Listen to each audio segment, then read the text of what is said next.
In the 1860s, the United States was a nation deeply fractured by a brutal civil war and physically split by an untamed, perilous continent.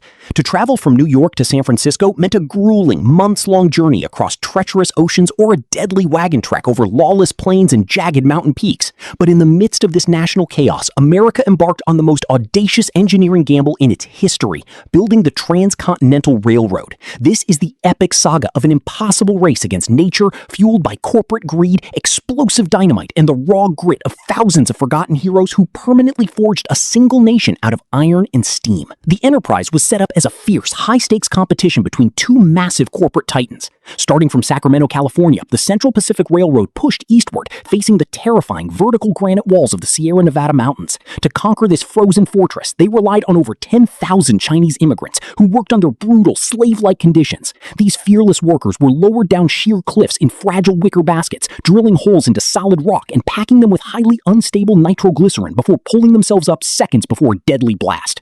Meanwhile, starting from Omaha, Nebraska, the Union Pacific Railroad charged westward across the Great Plains. Their workforce was a gritty mix of Irish immigrants, emancipated slaves, and Civil War veterans who laid track at a blistering pace while fighting off intense heat, cholera, and fierce Native American resistance defending their ancestral lands. For 6 grueling years, the two companies raced toward each other, driven by government subsidies that paid them for every mile of track laid. The competition reached a fever pitch in 1969 as they neared the plains of Utah. Finally, on May 10, 1869, the two locomotives, Central Pacific's Jupiter and Union Pacific's number 119, drew up nose-to-nose at Promontory Summit, Utah.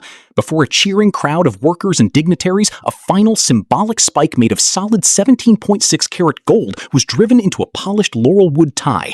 The moment the hammer struck the golden spike, a telegraph wire wrapped around it flashed a single word across the entire nation: done. The impact was instantaneous and world-changing. A journey that once took 6 agonizing months was suddenly reduced to just 6 days. The railroad fundamentally stitched the fractured country back together, igniting an unprecedented economic boom, birthing modern towns overnight, and transforming the United States into a singular, unstoppable global superpower. The Golden Spike proved that no frontier was too vast for American ambition, forever uniting a continent under one flag.